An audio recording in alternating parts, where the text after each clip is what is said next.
Good morning students.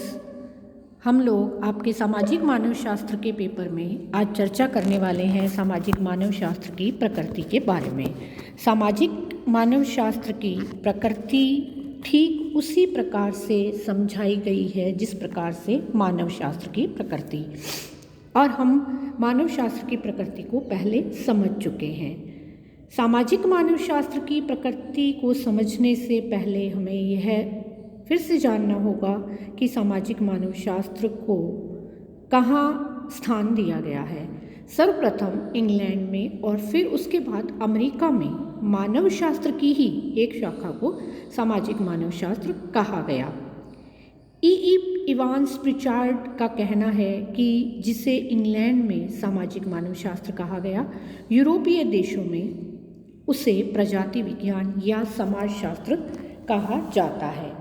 और सामाजिक मानव शास्त्र का संबंध मानव की संस्कृति और समाजों के साथ में है।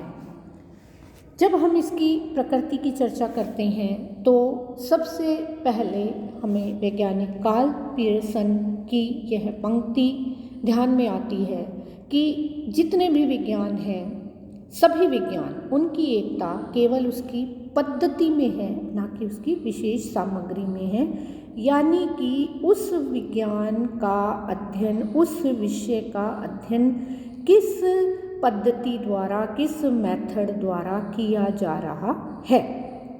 सामाजिक मानव शास्त्र में वैज्ञानिक पद्धति का प्रयोग किया जाता है, अतः यह एक विज्ञान है और अध्ययन की पद्धति के आधार पर ही यह निश्चित होता है कि कोई भी ज्ञान विज्ञान है या कला है। जो भी ज्ञान वैज्ञानिक पद्धति द्वारा प्राप्त किया जाता है उसे विज्ञान कह दिया जाता है। अब सामाजिक मानव शास्त्र में जिन अध्ययन प्रणालियों का प्रयोग किया जाता है वे सारी की सारी वैज्ञानिक पद्धति पर ही आधारित हैं। तो इस प्रकार से हम इसकी पद्धति को वैज्ञानिक पद्धति मानते हैं और सामाजिक मानव शास्त्र की प्रकृति को विज्ञान मानते हैं।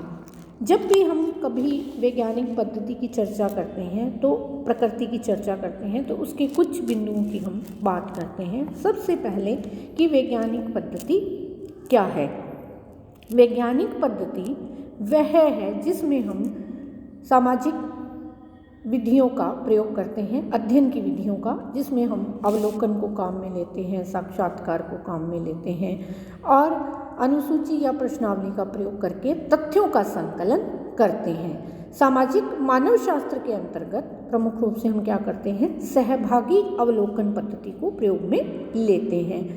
अवलोकन का अर्थ यहाँ पर क्या है कि जब भी हम किसी घटना का अध्ययन करते हैं तो हम उस क्षेत्र विशेष में जाकर, हम यानी कि एक अनुसंधानकर्ता, एक अध्ययनकर्ता उस क्षेत्र विशेष में जाकर तथ्यों का पता लगाता है कि जिस बात की जानकारी उसे लेनी है वह कितनी यथार्थ है।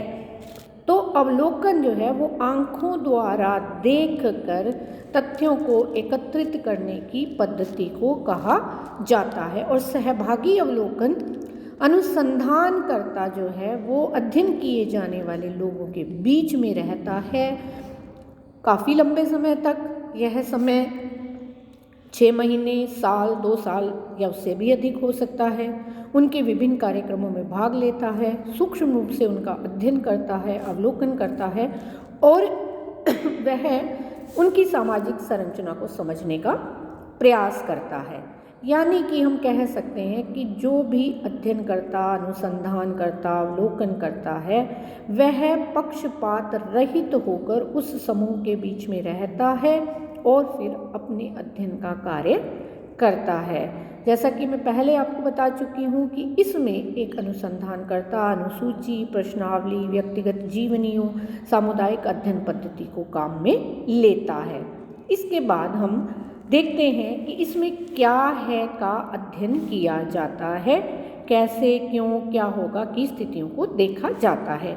अर्थात जब हम वैज्ञानिक पद्धति की बात करते हैं तो घटनाओं और प्रक्रियाओं के तुलनात्मक विश्लेषण पर जोर दिया जाता है।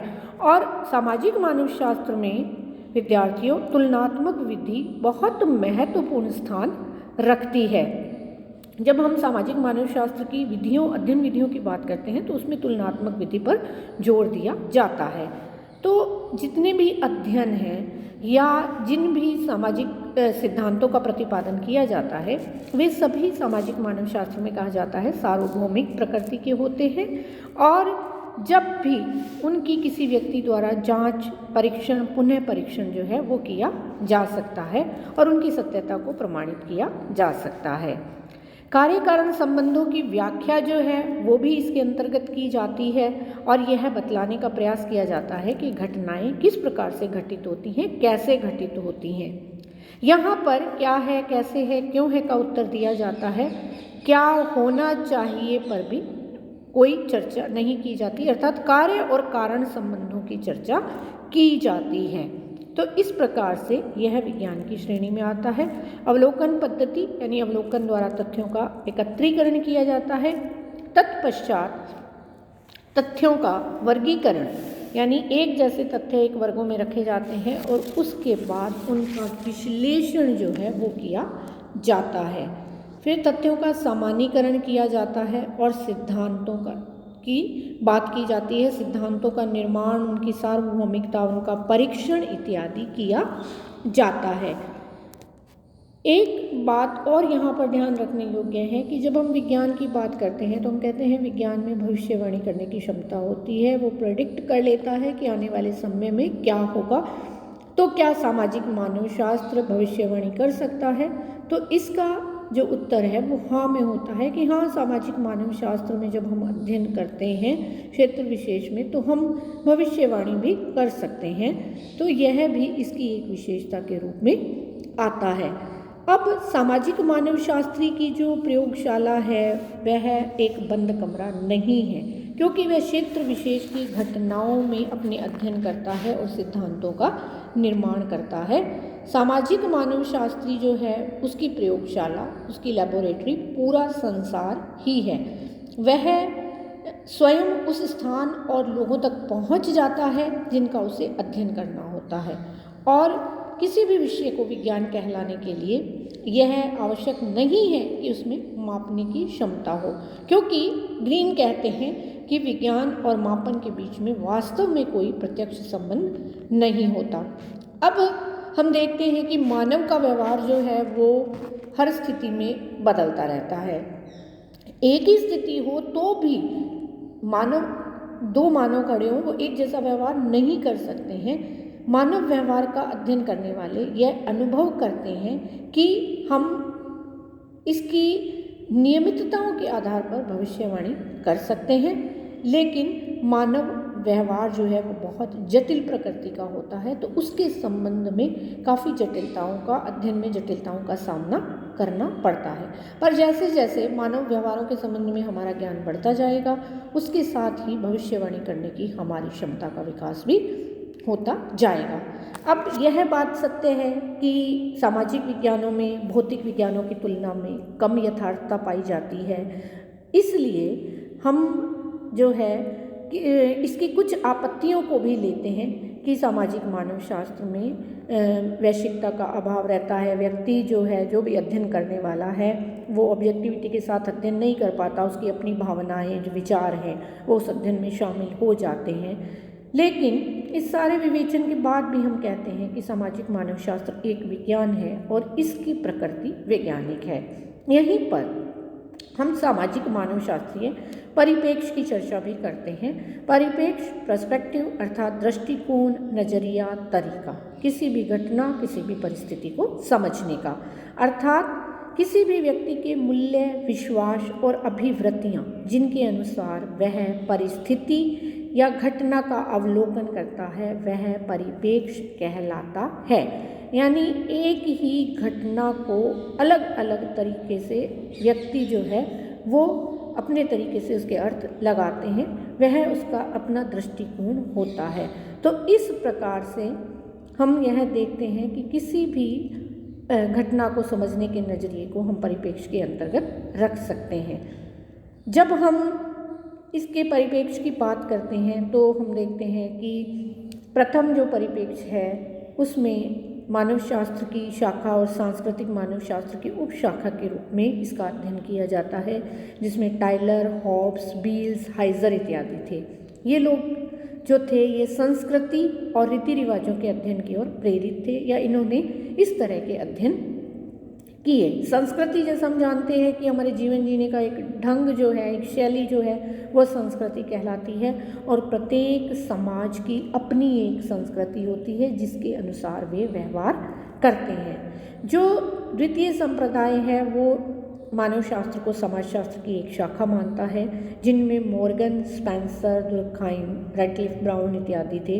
ये जिस बात पर जोर देते थे, ये सामाजिक क्रियात्मक विश्लेषण और वर्गीकरण पर जोर देते थे, यानी कि विश्लेषण पर, एनालिसिस घटनाओं का ये प्रमुख रूप से करते थे, और इस प्रकार से ये समाजशास्त्र के साथ इसको रखकर देखते हैं। अब हम यह देखते हैं कि जब इसके संप्रदायों की बात करते हैं, इसके परिप्रेक्ष्यों की बात करते हैं, तो हम देखते हैं कि सामाजिक मानव शास्त्र का परिप्रेक्ष्य प्रमुख रूप से आदिम समाजों की सामाजिक तथा सांस्कृतिक संरचनाओं की भिन्नताएं जितनी हैं उनका तुलनात्मक अध्ययन करना है। तो इसमें समाजशास्त्रीय और सांस्कृतिक मानवशास्त्रीय दृष्टिकोण या परिप्रेक्ष्य जो है वो प्रचलित रहता है।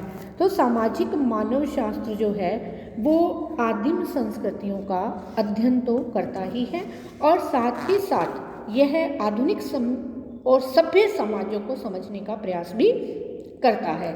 सूक्ष्म और गहन अध्ययनों के द्वारा मानव प्रकृति के संबंध में जितनी भी वास्तविकताएं हैं उनका पता लगाता है, सांस्कृतिक संपर्क के परिणामों से हमें परिचित कराता है, और ऐसे संपर्कों से जो समस्याएं उत्पन्न होती हैं उनको हल करने में योगदान देता है।